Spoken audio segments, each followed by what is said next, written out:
Makadi madzimai. Inini ndinoitwa Mai Dzangare kana kuti Molinda. Nhasi ndichaita full lesson circle skirt. But I pray and I hope that this shall be a beginning of something amazing for the ladies vechina veAF. Let's start with our skirt. Thank you. Firstly, you need the fabric. So here I've got pieces of fabric where I'm going to be making the sample skirt, but I'll make it in a smaller size so that Nashano Zopeka. I'll teach you how to make it in 2 different ways. Next, you're going to need a tape measure, or if you can, a ruler, because kana iri ruler iri 30 centimeters, and you would measure length yemiri wako kuva tongoti pa waist kudzika kuenda mumabvi kuenda kutsoka. Ma 30 centimeter aunoda kuti ugosvika that length akati one day. So you need a tape measure. You need pins for kuzopina jira rako as you work. If you can't get any pins, you can use my weights. So things like bottle remkaka or chikubu che juice or glass or plate, something chinoka kuremerera chokuti chinobata jira rako so that it doesn't move whilst you're cutting. It works fine. Next thing, you need a scissors. Chigero chako chema chira, never ever use it to cut anything else that is not fabric. Lastly, you need a chalk. Either use a chalk, a pencil, or a pen. But if you use a pencil or a pen, make sure kuti urkushandira on the inside of your fabric, because chalk inowachika inova, pen inokwanisa kusatsa. If you don't have it, then pen or pencil is fine as long as you're working from the inside. So that's all we need. Ngatitange. The first method yatichashandisa inonzi triangle method. So maybe this would be a meter, a meter, a meter. You take your fabric and you fold it to form a triangle. Make sure kuti pese pamuno fold line yenyu iri papa pe triangle yenyu. So you fold it like this. And then lastly, you fold one more triangle. You fold 3 times. Ukaverenga ku edge kwejira rako. You notice that you've got 1, 2, 3, 4 layers. Start kuti tichitanga ku measure. Tikatarisa triangle yedu. Ku side kuri short kwa kune ma folds akawanda ndo kwatino focus on. Ukacheka nekuku because hakuna ma folds, skirt yako inobuda iri ma piece. Saka kune ma folds akawanda ndo kwatino focus napo. Tino measure waist yedu. In my case, the waist I'm working with is 45 centimeters. So what you need to do is measure your waist. One measure waist measurement yako, weight divided by 3.14. Answer yangu inini is 14 centimeters. From top corner ye triangle yangu to where I get my 14. 14 yangu inini iri papa. Ndo vanda mark. 14 yangu imeacho iri papa. Ndo vanda mark. 14 yangu ikupedzera iri papa. Ndo vanda mark. We take our tape measure to measure 14 dzedza ndacalculate the waist yangu plus length yandiri kuda equals chi yangu inobuda iri 44. Wachingobva ku top kona ikokoti 44 44 44 44 44 44. That way you have the exact same measurement, right round, right round. We're ready to cut. Let's cut. You place your pins along the edge that you're about to cut, so that kana uchicheka chigero chako chikamove zviri rigid hachimove jira rako techida kuti uve ne smooth edge after wapedza kucheka. So you pin that. Whenever you're cutting fabric nechigero, if you're right-handed or left-handed, make sure kuti the free hand rakabata jira rako pasi to also help the pins kuti jira move. If you're using weights, do the same thing. Put your hand down to protect your fabric from moving, and then you can cut.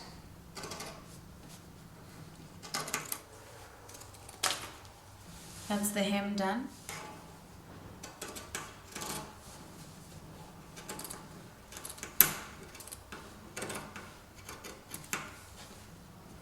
And that's the waist. So in the end, this is what your cut version should look like. Saka method yatakuita inonzi square or rectangle method. Waist ya mwana wangu 14 centimeters. Length ya sketi yandrukungadzirira irufana iri 30 centimeters. Paunozofinisha sketi yako uchada about 5 millimeters to a centimeter kuhema bottom. Uchada as well 5 millimeters to a centimeter to hem your top. So I need to measure 46 kubaba kushikapa. So in this case, I do the same thing. Do not pa corner do measure 14 centimeters. 14 yangu iyo. You repeat the same process. Depends on measure 14 zangu, I go ahead and I measure another 46 going down. So 46. Now what I do is no pin, just to protect my fabric from moving. Takucheka. Free hand, gaibate jirarako, and then you cut.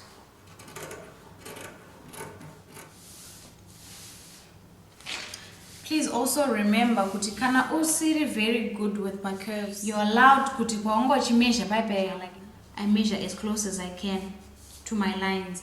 Kuti pandinenge ndakucheka nechigero changu ndinongoteedza curve iyo yandagadzirirwa ne tape measure.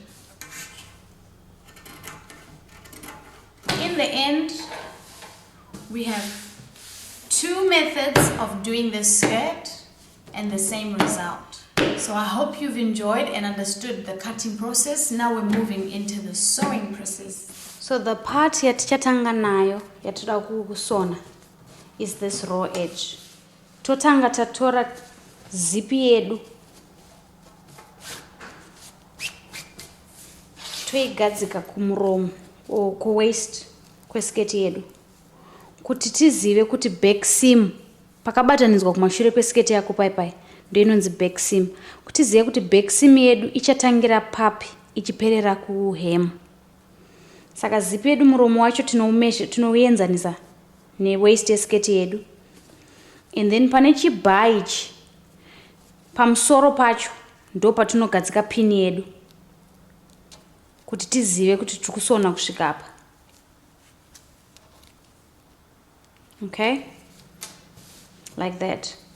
So kundo kune hem yenyu, kundo ku hem kwesketi, kundo ku waist kwesketi. Make sure kuti shinda dzako dziri kumashure dzinopfuura nepafuti yako dzichienda kumashure kwemushini, so that paunotanga ndo dzaunoshandisa kuti udhonze jira rako kana after waita 2 or 3 stitches. Takutanga kusona kubva papin yedu iya. Kana tabva papin to stitch, make sure it's the wrong side of your fabric.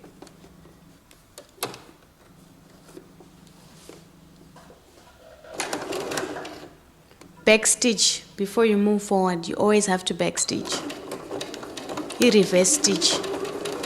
Uendako.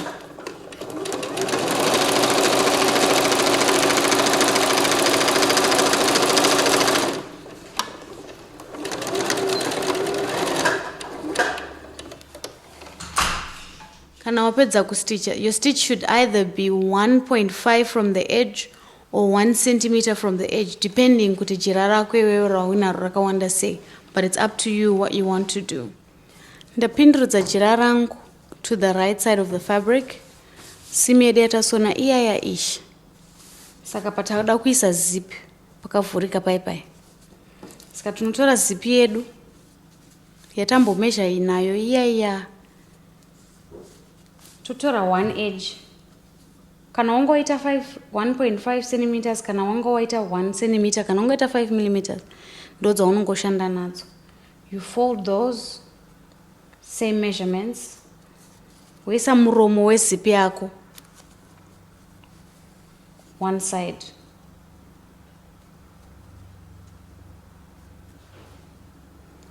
Seriri. Wotora pin yako. Wopina. You did the same thing on the other side.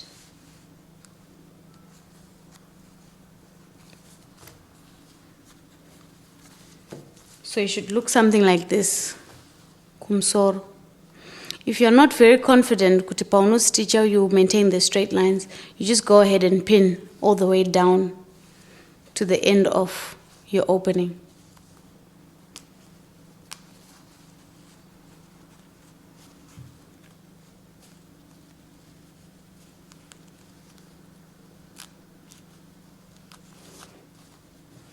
Kana wapedza kupina all the way down, it should look something like this. It's better to pin your pins going across than coming down. Nokuti machine unogona kujamba ma pin kana uchistitch.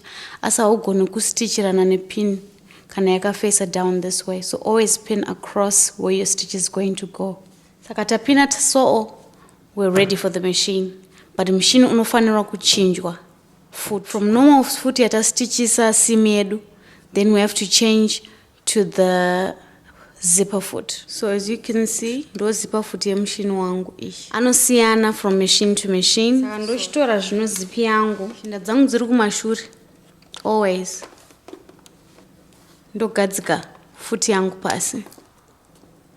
Making sure that zipper foot yangu aina kuruma or aina kutsikirira mazino ezipi yangu. You can feel it when it goes down.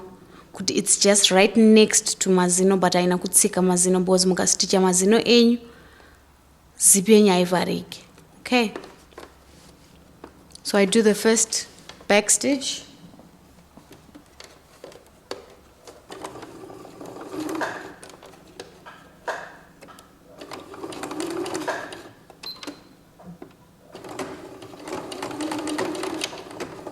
And then we go.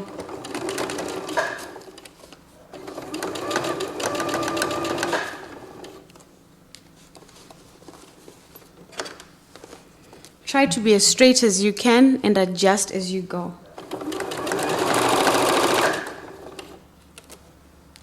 Remember, you don't have to watch the needle. Watch the gap. Because kazhinji machine ine ma lines anokudza kuti uri kushandisa measurement ye 1 cm, measurement ye 1.5 zvichidaro. So watch those lines. Kana jira rako ukarileya pa 1 cm, watch that distance. Yet, don't watch the needle. Before you get to the end, put your needle down, lift your foot, and then zip up your zip.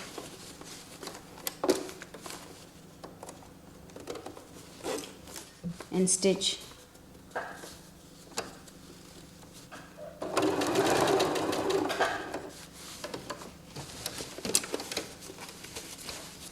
Kana wasvika pakaperera opening yako, you turn your fabric so that wakucrosser over kuya to the other side of the zip. Try and do this as slow as possible. If possible, use your hands because the ngova needle inorova musoro o mazino ezip yobva yachikoka or tsono inotadza kupinda yobva yadimbura shinda, and you have to do it again. When you've reached the end, try to reverse stitch slowly and then go back. This makes your zip end a bit stronger and it will last you a bit longer. And then turn your fabric takudzokera kumusoro.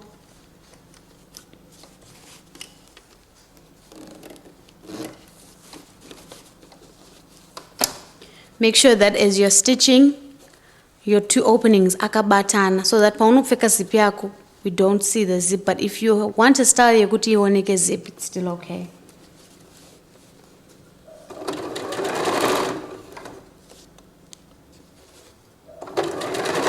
Kana masvika closer to the end in emsoro zip, then you open your zip. Don't forget to lift your foot and then open your zip, put back your foot down. Back stitch. and cut.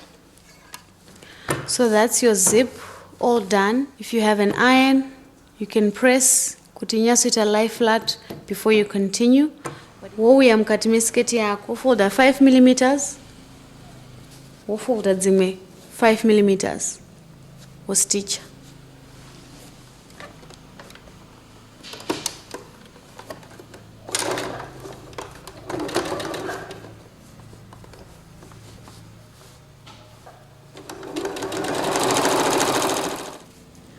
Kana upedza waist yako, it will look something like this, where you've indashandisa shinda dzemakalakala kuti munyasoona pandiri kustitchira. Tapedza izvozvo taakuenda kuzasi kwesketi yedu. Machine unofolda 5 millimeters, wofolda dzimwe 5 millimeters, wostitcha.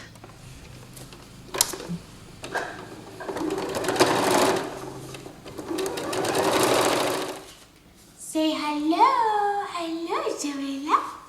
Hello, Papa. Okay, ladies, model yangu ya muka. Vapfeka sketi yavo chichi Joella. And it's basically would look like this on you ladies. I see you are the one who gets to pick what length you want your skirt to be. Because Nanchitra Nashe, and she's a growing girl, she will probably wear it for a while because I can always adjust the zip to her new waist. And in this case, she's wearing a high-waisted circle skirt. Thank you so much, ladies, for watching. And if you guys make anything, please send me photos. I would love to see what you guys have made. But for now, bye-bye, Meche. Musone zakanaka. Yeah! Joella.